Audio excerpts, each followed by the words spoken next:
مفيش شك طبعا ان احنا دلوقتي في مرحلة انتقالية مهمة وممكن تكون صعبة. عايزين نفهم احنا واقفين على اي ارض ورايحين لفين في ظل الكشف عن قضايا الفساد والمفسدين واللي كنا اتكلمنا عنها امبارح كخبر، والنهارده بنتكلم فيه كمتابعة القضية الخاصة او كان قرار النائب العام بحالة حبيب العدلي وزهير جرانة والمغربي واحمد عز وحبسهم لمدة 15 يوم على ذمة التحقيقات. امبارح كنا بنتكلم مع سيادة المستشار مرتضى منصور على التليفون وقال لنا انه رفض الحضور مع اللواء حبيب العدلي وزير الداخلية السابق والدفاع عنه. برحب بحضرتك معانا يا سياده المستشار. مساء الخير يا استاذه لبنى. انا اسف امبارح قلت مدام لبنى فمعلش يعني اعذريني. لا استاذه لبنى اهلا وسهلا بحضرتك. اتفضل. عشان كده هنقفل بقى العرسان اللي هيجي. معلش. اولا انا بشكرك جدا، وانا مش جاي النهارده علشان اتكلم عن السيد اللواء حبيب العدل لانه انا لا ازايد، لان انا من قبل رفضت ان ادافع عن عزام الجاسوس الاسرائيلي. صحيح. وخدت ويمكن قلت قبل كده انه كتب في مذكراته التي نشرها الاستاذ وائل الابراشي في صوت الامه ان مرتضى منصور رفض $1 مليون اتعاب في مقابل ان يترافع. ده اللي كتب الكلام ده بعد ما طلع عزام الاسرائيلي، ورفضت ورحت خدت جواب من نقابه المحامين المصريه ان ادافع عن شعب فلسطين وان اكون صوت الشعب الفلسطيني والشعب المصري في رأيي في إسرائيل. ولما قلت الكلام ده على فكرة نشره مصطفى بكري وصحف كتيرة، ولما السفير الإسرائيلي ومستشار نتنياهو كان أيضا رئيس الوزراء في هذا الوقت وتطاول على شعب مصر وأنا بترافع وبحكي قصة هذا الكيان المزعوم اللي هو إسرائيل من بداية من مذبحة دير ياسين إلى مذبحة قانا التي تمت في جنوب لبنان 97. قال انتوا شعب كذاب وشعب كلاب، فما كان مني الا خلعت حذائي وضربت بيه. ورفضت طبعا ان اخذ الدولارات دي لانه هذه الدولارات ملوثه بالدم الفلسطيني.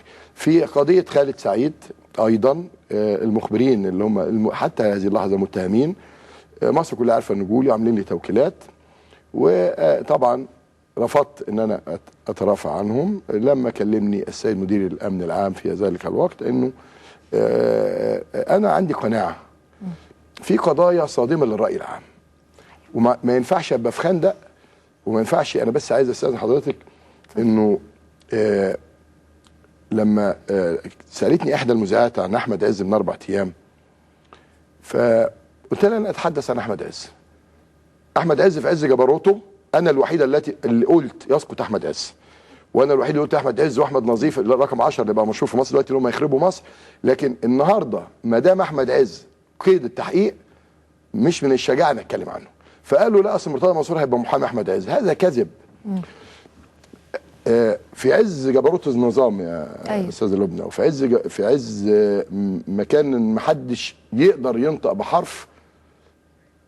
انا اتحبست 3 مرات، وفي اخر مره يمكن انا دي مقدمه سريعه كده الظلم، يعني انا كنت كاتبها في كتاب بقى له 4 سنين بقول ليل للاسر طويل كئيب مظلم، في السجن الزمن يتوقف والساعه لا تدور عقاربها، في الحياه متوقفه.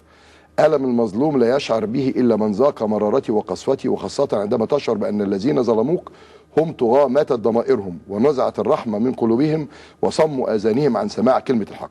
وعندما ما كانش اسمه ده التحرير طلع، وعندما يختل ميزان العدالة يهتز الكون كله، فالعدل أساس الملك، هذا حكم الله سبحانه وتعالى. ولكن هل الطغاة يعرفون حكم الله؟ لم أكن أملك في لحظات كثيرة طويلة مرت علي كالظهر وأنا خلف الأسوار السجن محروم من أسرتي ودفء الأسرة الزوجة والأبناء والأحفاد لا يقدر بالملايين. في النهاية بس عشان نختص الناس، كان ملاذي وكتاب الله، كانت دموعي تبلل صفحاتي، وكان جسدي يرتعد حينما أجد هاتفا يهمس بداخلي سينصرك الله سينصرك الله. كنت أدعو الله أن يمنحني الصبر والجلد، وأن يعينني على هذا الابتلاء العظيم، ابتلاء الأسير المظلوم، ولم أيأس من رحمة الله. كنت متأكد أنني بإذن الله وفضله سأعود أقوى مما كنت لأحكي للناس كلهم قصة هؤلاء الطغاة. هذه كلمات أنا كتبتها وأنا في السجن.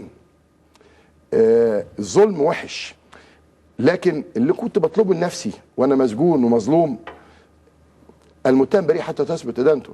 النهارده انا ادخل مع احمد عز، هو في ماسك امين مش عارف ايه في الحزب الوطني، راجل المال، اخش معاه في معركه. احمد نظيف رئيس وزراء اخش معاه في معركه، لكن عمري دخلت في معركه مع واحد ميت. هذه ليست فروسيه. بقول تاني، بمجرد ان انا قلت للمذيع لا انا لا اتحدث عن احمد عز الان وانا اكرهه كراهيه شديده، وربنا سبحانه وتعالى امرنا احنا ما نشمتش، لكن في هذا الوقت في نيابه عامه بتحقق. وبقول تاني، هذه ليست ثوره ولكنها غضبه من الله سبحانه وتعالى. اوعي تفتكر ان اللي حصل ده بترتيب في 18 يوم ممكن يحدث في اي مكان في العالم الا اذا كان في اراده ربنا سبحانه وتعالى اللي البعض بينساها دلوقتي. ادي واحد. اتنين، انا طلعت مع استاذ تامر امين، انا ما بخافش.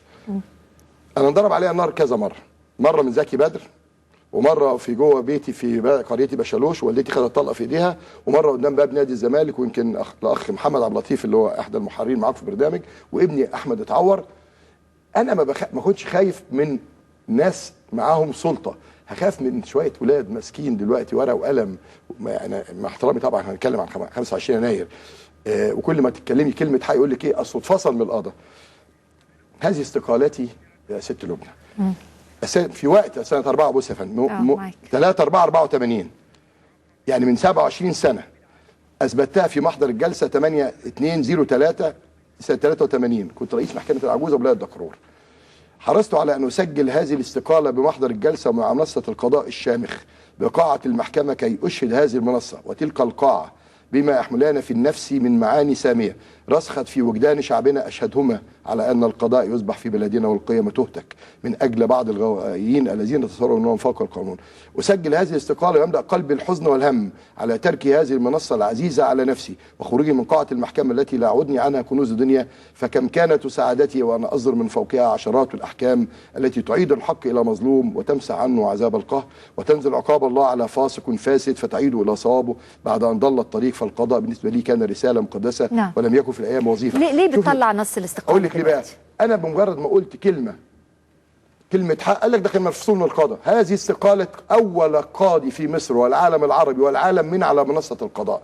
انا قلت اللي بيقولوه دلوقتي من 84 ان هناك فساد وهناك ظلم، كنت اصغر رئيس محكمه في مصر واستقلت من على المنصه وقلت يعني جزء من الاستقاله انا ارى صرح العداله يهتز ولن استطيع ان اكمل الرساله التي اقسمت بين الله عندما توليت أمانة القضاء أن أحكم بين الناس بالعدل وأحترم القوانين، فقد تيقنت أن سيادة القانون التي نتشدق بها دائما هي سيادة مزعومة لا تطبق إلا على الفقراء الضعفاء من أبناء هذا الوطن. مين اللي في مصر قال الكلام ده من 84 من غير مزايدات؟ لكن أقول كلمة حق ما بخافش إلا من ربنا سبحانه وتعالى. وأنا جاي في الطريق كلمني شيخ جليل مش هقول اسمه، قال لي ألا تخشى أن يختالوك ماديا أو معنويا بعد أن تحدثت عن قطر وعن موزة وعن بعض الرموز؟ قلت له اوعى تفتكر اللي انضرب عليه بالنار 100 مره وكانني انت عارف يا استاذ ابنه كاني بالظبط في قفص حديدي يحميني من عند الله. قلت له اللي يخاف من البشر ده بشر، امال ربنا فين؟ جالي تهديدات بالقتل من بعد ما طلعت مع تامر امين، لكن انا ما اخافش الا من ربنا سبحانه وتعالى. وحداني اقول كلمه حق. بيقول لي ده بيجامل حسني مبارك. يا جماعه هو اللي بيجامل حسني مبارك دلوقتي هو حسني مبارك عنده ايه دلوقتي غير 15 يوم حبس الناس اللي كانوا معاه وشتيمه؟